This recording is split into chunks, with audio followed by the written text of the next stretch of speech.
crime, and Peter Chambers.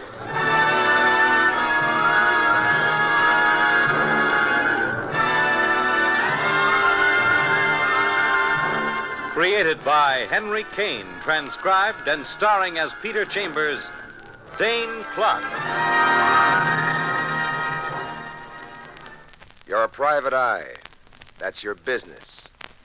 Anything else? That's for laughs.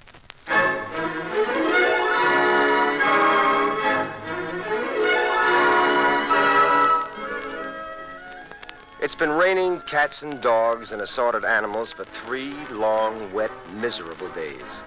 Happens. And today it clears. So you're heading for the polo grounds in a view of your beloved Giants. But first you call the office and there's a message. A Mr. Winston Carr wants to see you at his Park Avenue apartment. So, business is business. Winston Carr, he's got enough loot to run his own little private Marshall plan. Winston Carr, stockbroker deluxe.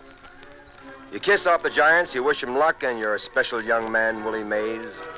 And then you've got your finger on the door buzzer of Mr. Carr's cloud-high penthouse apartment. Mr. Chambers? Peter Chambers? That's right, sir. I answer the door myself. Servants stay off. You'll pardon my attire. He's a massive man and a handsome one. Maybe 60 with white hair and a white mustache, but he's got a youthful twinkle in his eye. He's dressed in an ancient bathrobe, and he leads you through to a room that's half bedroom, half den. And then he plumps out in a soft bed. Bad heart, Mr. Chambers. Bad ticker. It's been acting up. I've been catering to it. Haven't been out of the apartment all day. Been lying about, pampering myself. Haven't even changed my suit. See? Hanging there. That's the suit I was wearing yesterday. That's nice, that's nice. What's that got to do with me? Well, there's an envelope there in that suit. I want you to deliver it. And for that, you need a Private Richard? Private Richard? That's a cute term. Never heard it before. Private Richard, private eye, confidential agent. It all adds up to the same thing, usually a patsy. You're rather a cynical one, aren't you, sir? No, but maybe I'm in a bad humor. I was looking forward to seeing the Giants this afternoon. Oh, Giants, my favorite ball club. I'm quite a fan. Couldn't resist business, could you, Mr. Chambers? Matter of fact, I couldn't. Can you, Mr. Carr? Well, business, young man, is business, and let's get to it right now. Though since you've made a sacrifice in coming here, your fee is hereby doubled. And how much was it single? $100, now $200. For what, Mr. Carr? For delivering an envelope. Delivering an envelope? Sort of a glorified messenger boy, wouldn't you say? Well, it's important and valuable. And your reputation is such that I know I can trust you with it. And whom do I deliver it to? Henry Martell at his apartment, 1020 Central Park West. He should be waiting for it. I promised it for this afternoon. Am I to get a receipt? Oh, no receipt necessary. You see, Mr. Martell is about to be engaged to my daughter. Daughter? My daughter, Loretta.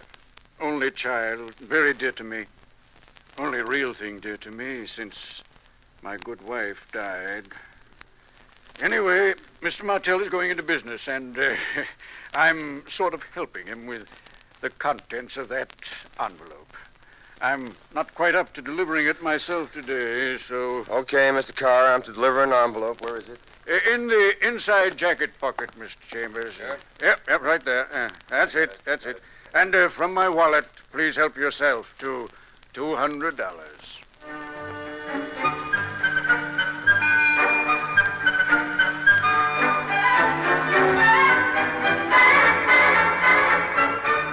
So, out of a clean, white, unwrinkled Palm Beach suit, you take the envelope, your fee, and you wave bye-bye to Winston Carr. And then you're out in the sunshine and up to Central Park West, and once more you're poking your finger at a doorbell. This one over an engraved card, Mr. Henry Martell. Well, it just wouldn't be legitimate if you didn't show up, would it, huh? You've never seen Henry Martell, but you know it isn't he who's answered the door. Because the guy in the doorway is an old friend and a good one.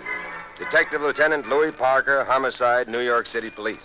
Like I said, without you, my case wouldn't be complete. What kind of a case, Louis? Murder, my friend. Whose murder, my friend? Henry Martell.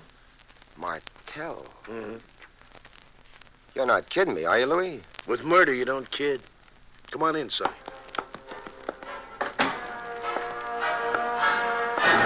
Cops working over a cadaver. There's hardly any blood on him. He must have been a good-looking lad. Tall, with dark, wavy hair and high cheekbones. Cops are cops, and a cadaver is a cadaver. But there's one incongruous note in the room. A sobbing blonde standing near the window, teetering like a drunk on a tightrope. Pete, Yeah, Louis? you happen to know the dame? No, who is she? Says she's Loretta Carr. Says she's the daughter of that mogul, Winston Carr. Oh, Loretta Carr. Did she kill him? She says she didn't. Haven't questioned her closely yet. As you can see, she's standing there like she's going to faint. I'm giving her a little time to settle down. How did he get it? Bullets in this gun right here. No prints on it. We got the call from the girl, this Loretta.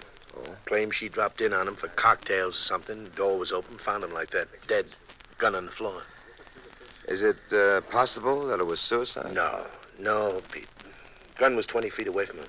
Guy doesn't shoot himself and then die, then throw the gun away. No. Looks like my boys are finished. Let me get them out of here. Okay, fellas, I'll see you downtown. And the body goes too. I'll talk to you after the autopsy, Doc.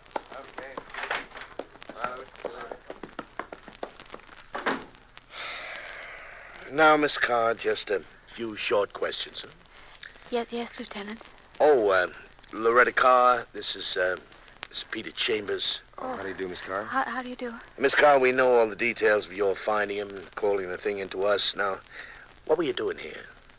I mean, how well did you know her?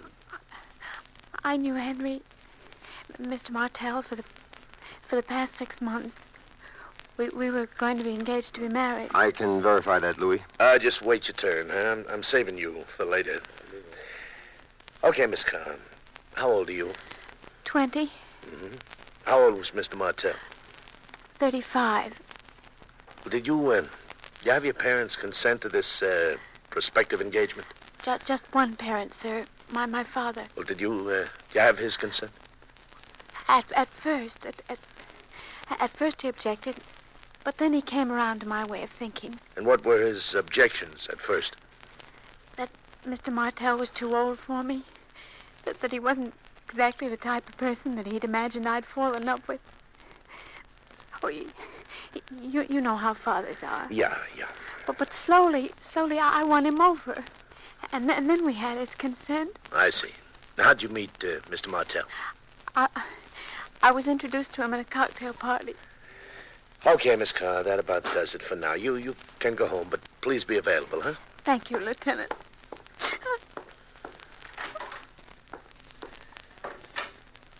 And now, Peter Pan, what the heck are you doing here anyway?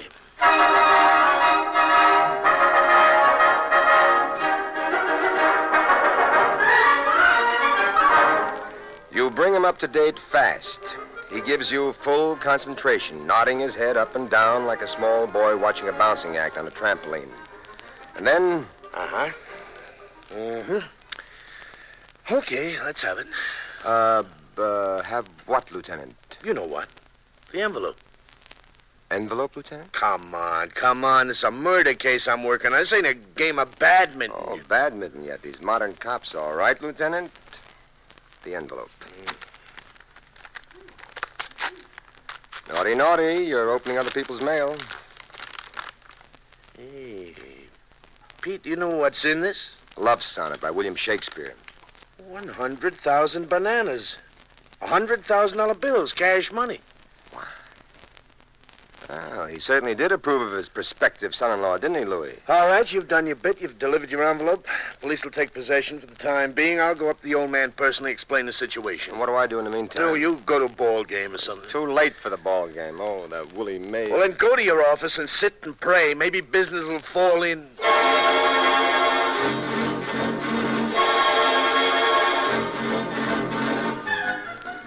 Business didn't fall in.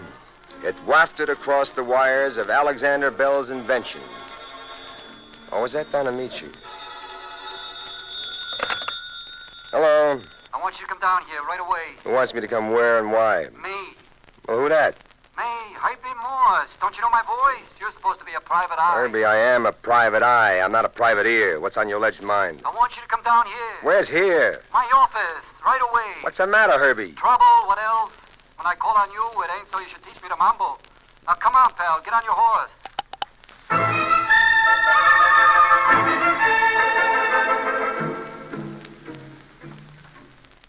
You get on your horse and you're traveling again. Herbie Moss, big shot. Bookmaker's bookmaker, commission brokers they call him. Herbie Moss, angle guy from way back, slippery as a lemon pit in olive oil. His office is a fancy spread on Lower Broadway. Well, the old shamus, handsome as ever. Come in. You're gonna earn yourself a hunk of change. Herbie Moss, about 40 and not bad looking, and dressed, of course, in the latest of hand tailoring. Okay, I come right to the point. And what's the point? First, your fee. 500 clams, which I hand over like so. Well, thank you, Herbie. You've made your first point. Now what? Ever hear of Martel? Henry Martel? What about him? He got cooled this afternoon. That's what about him. What's that got to do with you? Nothing, not a thing, except it's my gun he happens to get cooled with. Your gun? Nobody else's, pal. My gun, Herbie Moss. Cops know about this? They trace it to me quick, and they yank me in.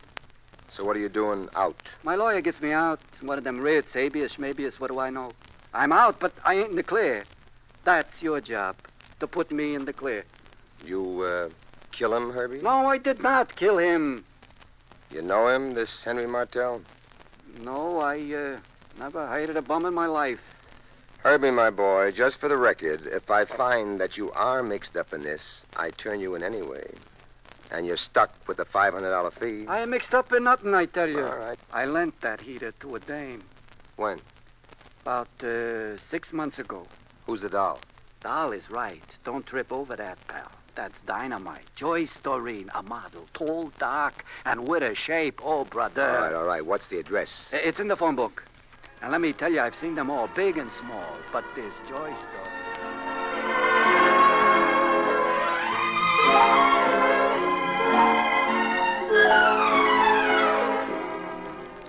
Next stop, Joyce Doreen. It's a terrace apartment on Madison Avenue, and the good Miss Doreen must have been taking the sun on the terrace because she opens the door for you, wearing high-heeled white shoes, white swimming briefs, a white bandana, and that's all. That is all. I'm glad you called me first, Mr. Chambers. I was going to go out, but instead I reserved this time for you. Well, you said it was urgent. Oh, that Joyce Doreen. You take black eyes, black hair, red lips, and then you dream up a lush figure, and you put it on the longest, shapeliest legs you've ever seen, and there you have it. Joyce Doreen. Will you tell me what this is all about, Mr. Chambers? You tell her. You're doing a lot of staring and a lot of gasping, but in between gasps, you tell her. I want to thank you, Mr. Chambers, for coming to me so quickly. Well, what else could I do, Miss Doreen? Herb Morse claims that gun was here. Police don't know about that yet, but sooner or later they will, and then, little lady, you'll be all jammed up. Oh, but I'm sure there's some mistake. Why? Because that gun's been in that bureau drawer since Herb lent it to me. I never even touched it. Let me show you. Oh! What's the matter? It's gone! Mr. Chambers, you must help me. Now, I would like to retain you. I'll pay you a fee if you'll just help me. Fees have just been pouring down on me like hailstones. For you, honey, for you, it's for free. But you've got to answer a couple of questions, and you've got to answer them truthfully. Oh, yes, whatever you say. First, how well do you know this Herbie Moss?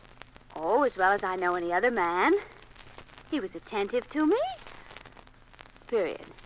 And were you, attentive to him, period? Not more so than to anyone else. I have many male friends, but there's never been anyone special. Not yet, huh? No. Not yet. Do you know Henry Martel? Yes. Was he attentive, too? Very. Did Herbie Moss know Henry Martel? Yes, he did. He did, huh? Why? Is there something wrong with that? No, nothing. Was Herbie Moss fond of Henry Martell? He hated him. Hated him, huh? You know why? Well, well, in all modesty, Oh, come on, Mr. Reen, you can tell me. Well, Herbie was jealous of Henry. In fact, Herb and I terminated our friendship because of his crazy jealousy of Henry Martell. Did you happen to know that Martell, that he had a girlfriend to whom he was going to be engaged? I heard that he'd been running around with some little girl. And were you jealous, Miss Doreen? Me? Me jealous? Oh, look, Mr. Chambers, as I've told you, I have many male friends. Young and old, flip and distinguished. And as far as I'm concerned, you can lump them all together.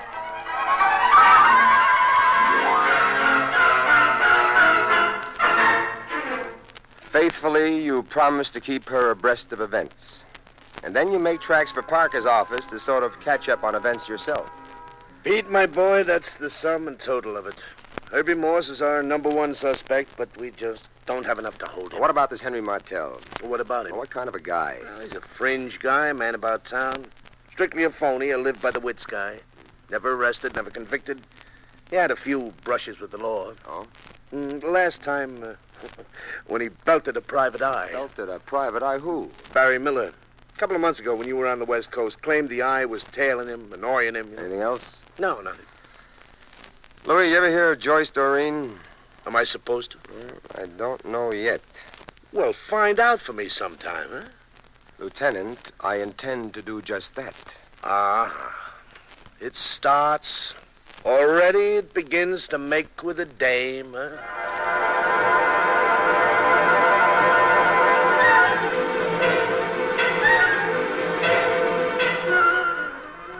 You beat around town, digging up dirt on Henry Martell, and then you start hiking for Joyce Doreen's place. You'd like to give her apartment a quick look-see, and you wonder how you can make it. So it gets made for you. You're outside her door, and you can hear the finish of an argument inside. And I say you used my gun to knock him off, and like that you put me in a spot. I'd like to punch you right square on the jaw. You wouldn't do. I wouldn't. Herbie comes tearing out and goes past you without even a friendly howdy-do. And you mosey in, and there's Miss Doreen laid out neat and comfortable. She'll come to in time, but this isn't the time. You give the apartment a quick frisk, and you come up with, guess what? A little old address book. Gal wouldn't be a gal without a little old address book. You look through it, and bang, your case opens up and unfolds for you. You get out of there, and you call Parker, and you're told that Parker's at Carr's place. So that's your next stop. Winston Carr's in bed, and Parker's near talking to him. Loretta let you in and then went away, and Parker's a little peeved. You again? What are you doing here? I'm wrapping up your case for you, Louis. Like how? Like giving you the murderer. And who would that be, Mr. Chambers? You, Mr. Winston Carr. Oh, easy, Petey boy. You know what you're doing? I know what I'm doing, all right. Now, how do you want Louis, right side up or wrong side under? Any way at all, as long as it makes sense. Well, I'll do it straight first, and then I'll tack the evidence onto it. Any way you like, Detective. Winston Carr with an only daughter, apple of his eye. She latches onto a phony. Carr tries to talk her out. She won't be talked. Carr puts a private eye on him and gets convinced that Martell is a phony. Private eye? Uh-huh. At Barry Miller? How could you people know that? Quiet, Mr. Carr. Let him talk. Now, Carr pretends he okays the engagement of his daughter, but he sounds out Martell. Martell wants 100 G's as an out price. But Carr is a businessman, so he goes there and he shoots him. How am I doing, Mr. Carr? Very well, young man. Too well. I can't fight this. I'm too old and too sick. But I won't knuckle under either. It's evidence that convicts. Oh, you want evidence. All right, listen. Now, here's a businessman, Louis, that says he's going to help his prospective son-in-law in business. Now, how would he do it? Not by $100,000 in cash? Of course not. It would be a check or nothing. Well, then why? As a cover-up. After he knocked him off, he used me to deliver 100 G's to Martell, supposed to show that he had affection for the guy, you know. Now, he used me as a delivery boy, strictly as a cover-up. He was in bed all day. Says he didn't even change out of yesterday's suit. Well, take a look, Lieutenant. There's the suit hanging there. Okay, I'm looking. Palm Beach suit, clean, white, unwrinkled. It's been worn, but it wasn't worn yesterday. It was worn today. Pete, how do you know? Because it was pouring cats and dogs yesterday. And if he wore it in that rain, it wouldn't be clean, white, and unwrinkled. All right, enough. What about the gun? Look, if Herbie Moss used that gun, you think he'd be crazy enough to leave it there? Well, then where did this guy He get it? stole it out of a bureau drawer. What bureau drawer? Doll by name, Joyce Doreen. Oh. Herbie gave her the gun, and Carr here lifted it from her. Convince her? Well, here's a little old address book, Louis. Belongs to Joyce Doreen. And under the initial C, guess whose name is there? Big as life. All right, enough. Enough. Enough.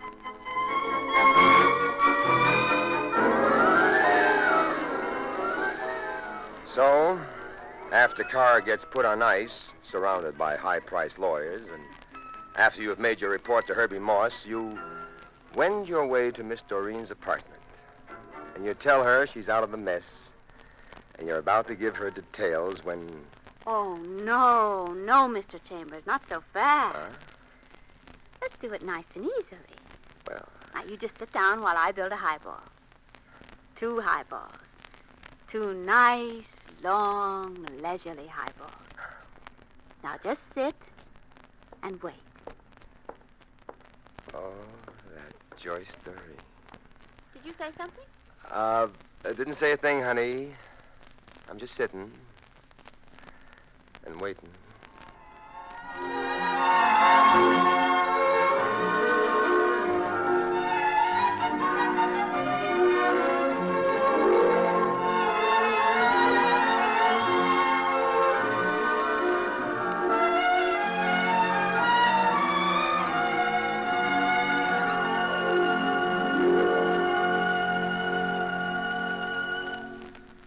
And there you've had Crime and Peter Chambers.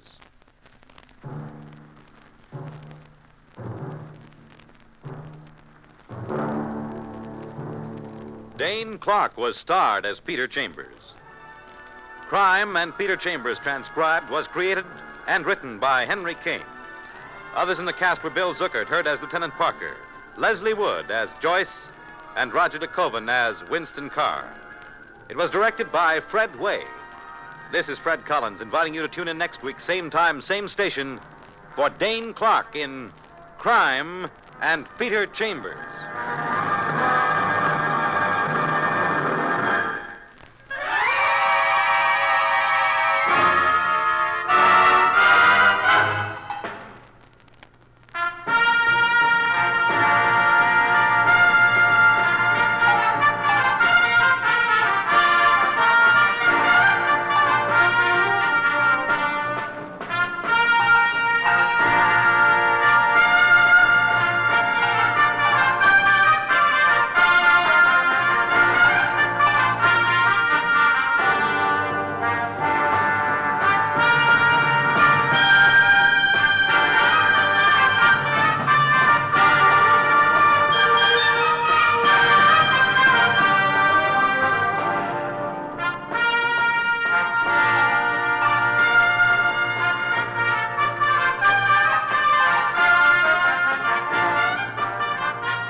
This is the United States Armed Forces Radio and Television Service.